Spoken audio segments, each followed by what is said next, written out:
Hello good morning नमस्कार दोस्तों, स्वागत है आपका आज के मुख्य समाचारों में। यहाँ आपको देखने को मिलेगी सुबह से शाम तक की ताज़ा खबरें ब्रेकिंग न्यूज़ अपडेट के रूप में। तो दोस्तों वीडियो शुरू करने से पहले आपसे एक छोटी सी रिक्वेस्ट है, अगर आपने हमारे यूट्यूब चैनल को सब्सक्राइब नहीं किया है तो सब्सक्राइब जरूर कीजिएगा। तो चलो दोस्तों शुरू करते हैं आज के पहले मुख्य समाचार। साइरस मिस्त्री का अंतिम संस्कार, मुंबई में पारसी रीति रिवाज से हुई रस्में, प्रार्थना सभा में भजन और गायत्री मंत्र का पाठ हुआ।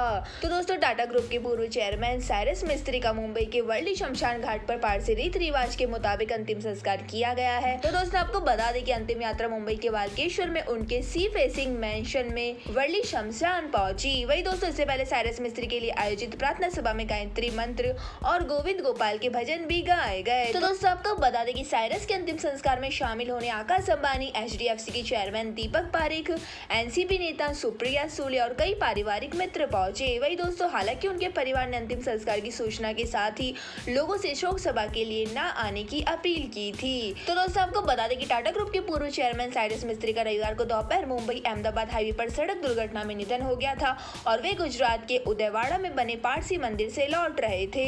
तो दोस्तों 54 साल के मिस्त्री की मर्सिडीज GLC 220 कार महाराष्ट्र के पालघर के पास रोड डिवाइडर से टकरा गई थी और दोस्तों इस हादसे में मिस्त्री और उनके दोस्त जहांगीर पडोल की भी मौत हो गई है। तो दोस्तों आपको बता दें कि जबकि कार ड्राइव कर रही महिला डॉक्टर अनायता पंडोले और उनके पति दरियस पंडोले घायल है। वही दोस्तों दरियस GM फाइनेंशियल के CEO है।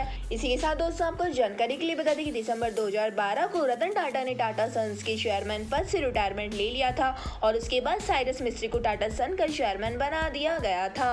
वही दोस्तों टाटा के 150 साल से भी ज्यादा समय के इतिहास में साइरस मिस्त्री छठे ग्रुप चेयरमैन थे और दोस्तों वे टाटा सन के सबसे युवा चेयरमैन भी थे। इसी के साथ दोस्तों चलते हैं आज के अगले मुख्य समाचार की ओर। पीएम मोदी और शेख हसीना के बीच बैठक। पीएम मोदी बोले, भारत और बांग्लादेश के संबंध नई ऊंचाइयां छुएंगे, हमें इकोनॉमी मजबूत करनी होगी। तो दोस्तों भारत के प्रधानमंत्री नरेंद्र मोदी और बांग्लादेश की PM शेख हसीना के बीच बैठक खत्म हो गई है।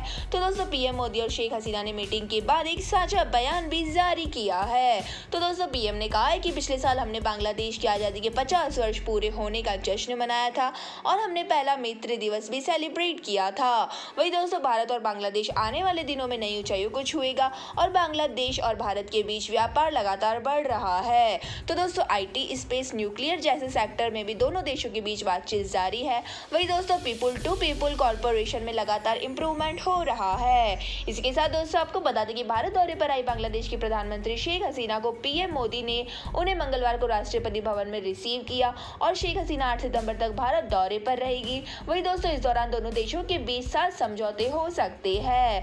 तो दोस्तों आपको बता दें कि बैठक से पहले शेख हसीना ने कहा कि मुझे उम्मीद है कि यह एक बहुत ही उपयोगी चर्चा होगी और हमारा मुख्य उद्देश्य आर्थिक रूप से विकसित होना और हमारे लोगों की बुनियादी जरूरतों को भी पूरा करना है, जो हम कर पाएंगे। इसी के साथ दोस्तों आपको बता दें कि राष्ट्रपति भवन में बांग्लादेश के PM शेख हसीना ने कहा कि जब लिबरेशन वॉर हुआ था तब हमारे देश में सब स्वाधीनता पाई, तब भारत और यहाँ के लोगों ने हमारा साथ दिया, सपोर्ट किया। अब कंट्रीब्यूशन के लिए मैं हमेशा भारत की आभारी रहूंगी। इसी के साथ दोस्तों चलते हैं आज के अगले मुख्य समाचार की ओर। दिल्ली शराब घोटाले में ED के छापे। दिल्ली, लखनऊ, मुंबई समेत 30 ठिकानों पर टीमें। सिसोदिया बोले ED को कुछ भी नहीं मिलेगा।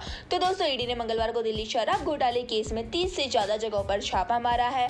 वही दोस्तों इसके अलावा लखनऊ, पंजाब, हरियाणा, तेलंगाना और मुंबई में भी छापेमारी की है और दोस्तों कई शराब कारोबारियों के ठिकानों पर भी ED की टीम मौजूद है। वही दोस्तों फिलहाल इसमें मनीष सिसोदिया ने या किसी अन्य सरकारी कर्मचारी के घर टीम नहीं पहुंची है।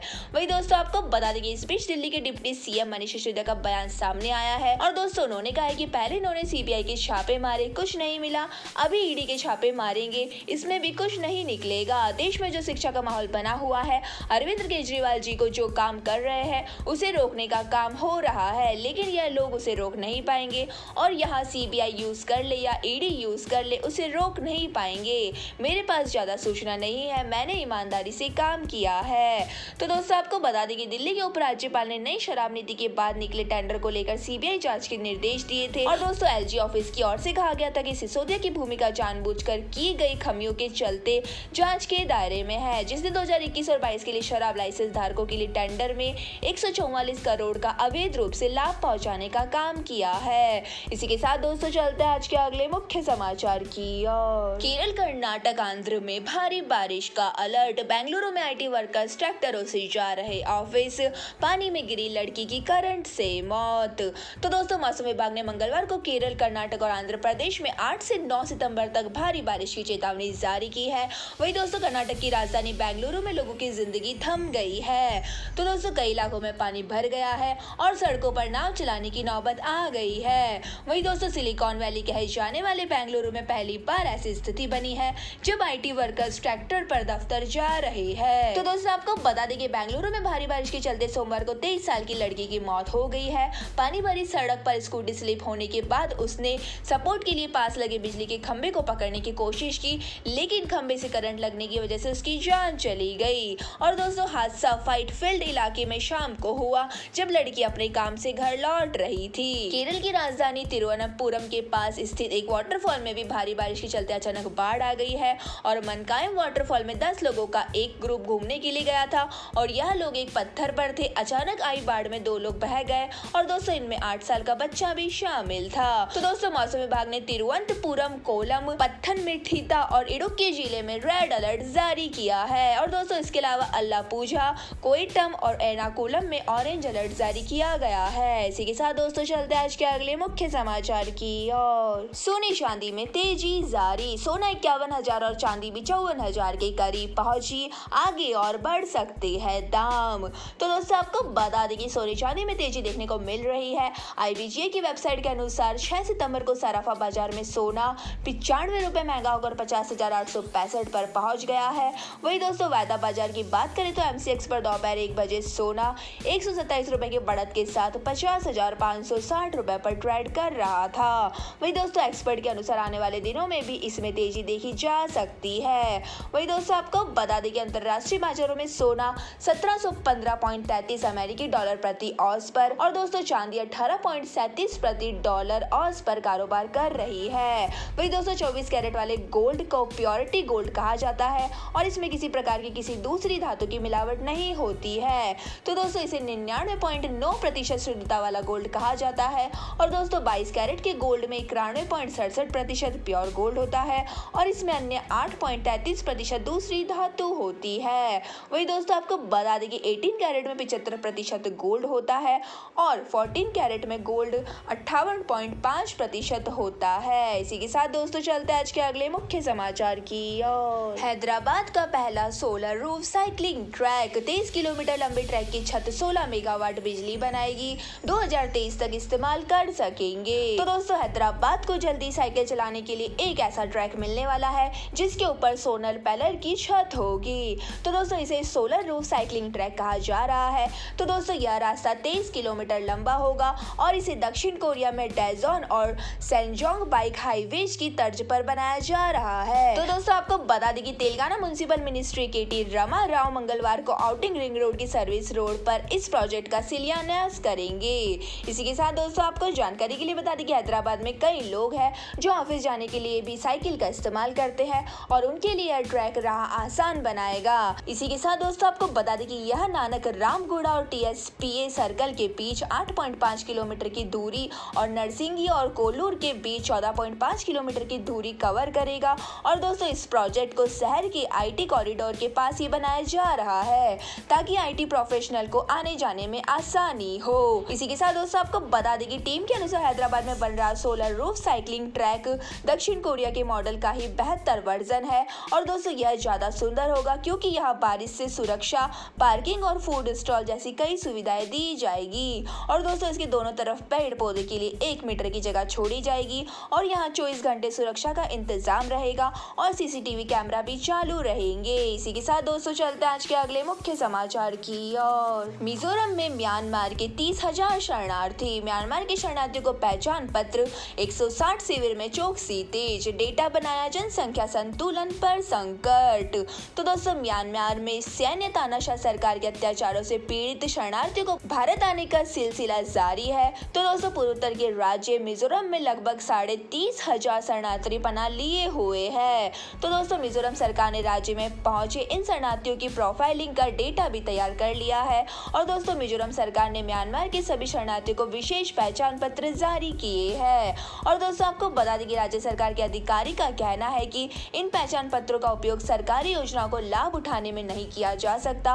और मिजोरम की आबादी लगभग 12.5 लाख है और इनमें भी 30,000 म्यांमार के शरणार्थियों के आ जाने से यहाँ का जनसंख्या संतुलन बिगड़ने की आशंका है। तो दोस्तों आपको बता दें कि मिजोरम के लगभग 160 शरणार्थी शिविरों में चौकसी तेज कर दी गई है ताकि यह शरणार्थी स्थानीय क्षेत्रों में नहीं बस पाए। इसी के साथ दोस्तों आपको बता दें कि मणिपुर में म्यांमार के 5,000 से 10,000 नागरिक रह रहे हैं और इससे मेते और नागा जनजाति के लोगों को आशंका है कि इनकी आमद से जातीय संतुलन बिगड़ सकता है और बहुसंख्यक हिंदू समुदाय मैते की भी जनसंख्या लगातार घट रही है। और दोस्तों 2011 की जनसंख्या के अनुसार मैते राज्य की कुल आबादी का 51% थे, जबकि 1971 में 66% के करीब थे।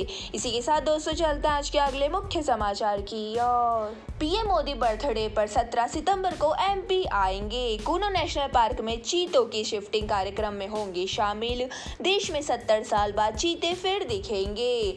तो दोस्तों प्रधानमंत्री नरेंद्र मोदी अपने जन्मदिन यानी 17 सितंबर को मध्य प्रदेश के दौरे पर रहेंगे और दोस्तों इसी दिन कूनो नेशनल पार्क में 8 अफ्रीकन चीतों की शिफ्टिंग होगी और दोस्तों पीएम इस कार्यक्रम में शामिल होंगे। साथ ही दोस्तों महिला स्व सहायता समूह के सम्मेलन को भी संबोधित करेंगे और दोस्तों इसकी जानकारी सीएम शिवराज सिंह चौहान ने कैबिनेट की बैठक से पहले मंत्रिपरिषद के सदस्यों को दी है। वहीं दोस्तों आपको बता दें कि पीएम के दौरे के लिए भोपाल और श्योपुर में तैयारियां तेजी हो गई है और दोस्तों श्योपुर में 7 हेलीपैड बनाए जा रहे हैं। तो दोस्तों जानकारी के अनुसार चीते नामीबिया से पहले दिल्ली लाए जाएंगे और दोस्तों यहाँ से उन्हें ग्वालियर एयरपोर्ट पे लाया जाएगा। इनमें 3 नेशनल पार्क के भीतर बन रहे हैं और दोस्तों हेलीकॉप्टर की मदद से चीतों को शिफ्ट किया जाएगा, जबकि पार्क के बाहर वीवीआईपी के आगमन के लिए 4 हेलीपैड तैयार किए जा रहे हैं और दोस्तों इसके बाद चीते हवाई मार्ग से कूनो पालपुर आएंगे। इसी के साथ दोस्तों चलते हैं आज के अगले मुख्य समाचार की ओर। गडकरी ने माना खतरनाक है अहमदाबाद मुंबई हाईवे, कहा हेवी ट्रैफिक की वजह से हादसों का ज्यादा खतरा,